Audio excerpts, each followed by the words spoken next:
Thanks for joining me on another episode of Investing RX. Now, building on what we talked about in our previous episode, we made a budget, we started saving, we're investing, but we did not talk about the elephant in the room, and that is student loans. Now, let's go back to my student loans, for example, nearly $400,000. Now, the interest is 0% because of COVID, but generally it's around 6.5%. That's a nearly $400,000 elephant in the room. So this episode is going to go into, again, step-by-step ways on how to tackle your student loans. Now, disclaimer, this only works on federal student loans, meaning you borrowed loans from the government and not from a private company or your grandma or your mama. So let's start with the first step. And the first step is filing your taxes when you're a fourth-year medical student. So please do your taxes when you're still in medical school. Now, most of us make $0 while we're in school, and sometimes you can't even file taxes without income, but if you can, then please do your taxes. Now, why the heck would you want to file your taxes if you don't make any money? And I'll tell you why in a second, but it is an important step. Now, you don't need to go H&R Block or pay for software. If you make less than $69,000 a year, then the IRS has tools for you to file for free. So I'll put this link in the description. Just scroll down here, choose a free file online product. And then there's a list of them. There's TurboTax, there's H&R Block. So you can check this out, file your taxes for free. All right, step number 2, applying for an income-driven repayment plan. What the heck is that? Well, see, if I tried to pay off my loans, a $400,000 loan with 6.5% interest while making a resident salary, that's going to be tough. There are calculators that tell you how much your monthly payments would be. So I can just plug this in now. Again, link will be in the description. I make about $57,000 a year. Family size 1, continental US, yes.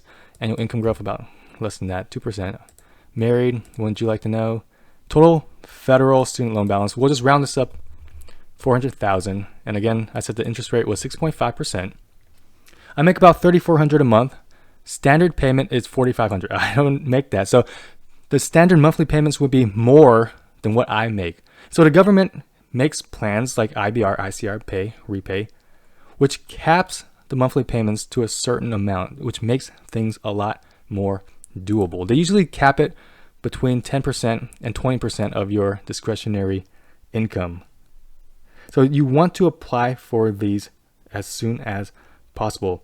The ones I want to focus on, again, there are a lot. There's IBR, ICR, Pay, Repay. The ones I want to focus on is Repay and something called Public Service Loan Forgiveness. Why these two? Well, one, they're very popular. Repay has low monthly payments, and also the government helps subsidize your sky-high interest. Nice. That's the one I'm personally using, but feel free to check out the rest and mess with the calculators and see what kind of works for you. But what's PSLF? Public Service Loan Forgiveness.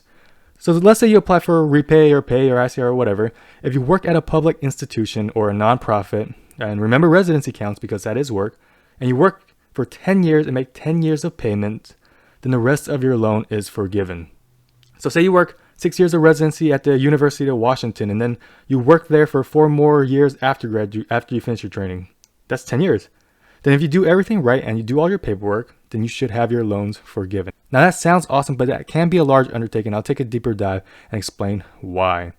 But we'll go back to our initial steps. You filed your taxes, you applied for and got accepted to an income-driven repayment plan. So your monthly payments are nice and low.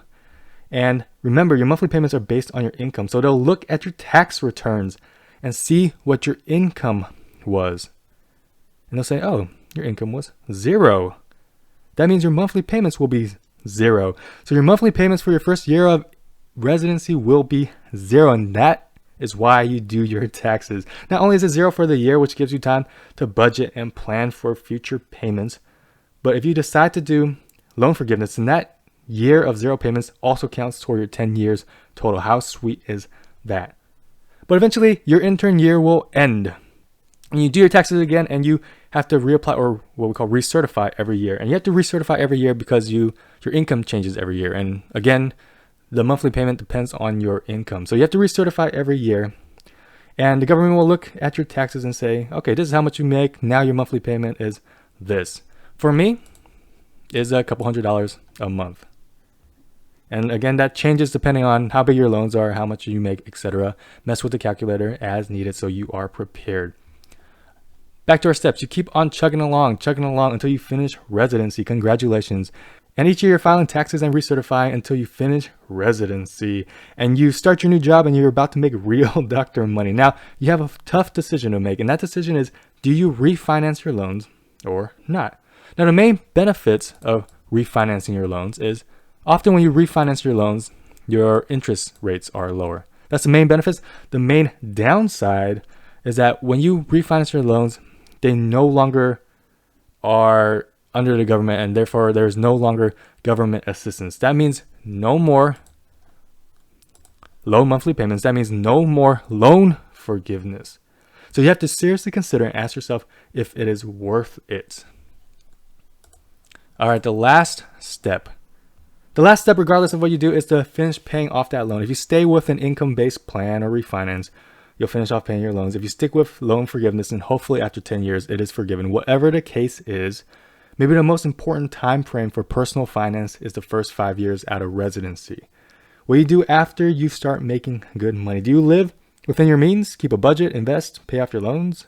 Or do you blow your budget? You start buying big houses and boats. Do you stop worrying about paying down loans and debts aggressively? Now, I'm not here to pass judgment. This is America. Shout out to Gambino. You can do whatever you want, but it's easy to forget about the fundamentals we talked about in our earlier videos. Many doctors do, and I just hope you don't. So what are my plans specifically? Well, I plan to repay during residency. And again, my payments are a couple hundred a month. Well, I recertify every year until I graduate, and then I will refinance. And then hopefully live like a resident with a very tight budget and then repay my loans within 5 years. My personal reason is that I don't like to live with debt for a long time. I'm debt averse. And I also don't want to depend on a government program to kind of assist me, because government programs can change quickly depending on legislation. It can go away or it can improve. And I don't really like that uncertainty. And that is me personally. So I'll detail my journey, and I want you to keep me honest. Call me out if I buy a boat, please. All right, now I promise I will talk more in depth about loan forgiveness, particularly the pitfalls of it. And I'm not too worried about people that say, I'll apply for loan forgiveness if I change my mind or I decide to work in a private setting. No harm, no foul. Just pay it off some other way. That's fine. Those people I'm not worried about. The people I am worried about are people that solely focus on loan forgiveness. That's their ticket, and they're putting all their efforts and eggs into this basket and hope their loans are forgiven. I'm worried about these people because most people that apply for loan forgiveness don't get loan forgiveness. So I'm going to quickly go over the pitfalls of loan forgiveness and try to make absolutely sure if you apply that you get it. Now, there's a great resource from the government, link in the description, of course, that kind of goes over the common mistakes and pitfalls of loan forgiveness and why most people don't get it. All right, we'll go over it line by line because I like you so much. The first pitfall is not filing the correct paperwork. There's a lot of paperwork. You need to submit a form to certify that your employer is basically a public or a nonprofit employer. And you have to recertify that every year, right? Because things can change, and they want to make sure you're on track and that your employer is, in fact, who they say they are. And there's a lot of stipulations. There are a lot of mistakes you can make on that form that all of a sudden, boom, you're out. So make sure you go over this and fill in the form every year and fill in it correctly. Next, student loans only apply for government loans. We talked about that. And only then certain government loans. Some loans may need to be consolidated to count. Next, you have to enroll in an income-driven repayment plan. Whether it's REPAYE, PAYE, ICR, again, doesn't really matter. But you have to be in one of those plans. And you have to recertify every year. We talked about this. And since you need to file employer paperwork every year, that's the first step, right? Since you need to file that every year, might as well do it together. That way you don't forget. The next pitfall is staying on deferment or forbearance. Basically, if you're in deferment or forbearance and you're not making payments, then that doesn't count, right? You have to make payments. They can be $0 payments. Those count, but as long as they are payments. Next step, missing payments. That's self-explanatory. And the last step is a very important one. Please do not pay extra. I know that sounds good. Sometimes, let's say you suddenly come across extra money. You want to put it and throw it in towards your student loans. I strongly recommend against that. One is counterproductive. I mean, the purpose of this is trying to get the maximum loan forgiveness. And two, if you it can throw off your payments and actually not count towards your payment total. How crummy is that? So please think twice before you do that. And it's not listed here, but we talked about it earlier. Lastly, you cannot refinance. If you refinance, you lose any government assistance, you lose your chance of loan forgiveness. All right, a lot we unpacked, a lot we talked about, but I wanted to break things down in a step-by-step manner to kind of clearly outline how you can tackle your loans, especially large loans like mine. $400,000 at 6.5% interest is fairly large even for doctor's standards. So hopefully you found this video informative, educational. If you did, let me know in the comments below, and also let me know any topics you want me to address. If you want to see more videos of this type, subscribe, like, all that good stuff. Thanks for watching. Bye.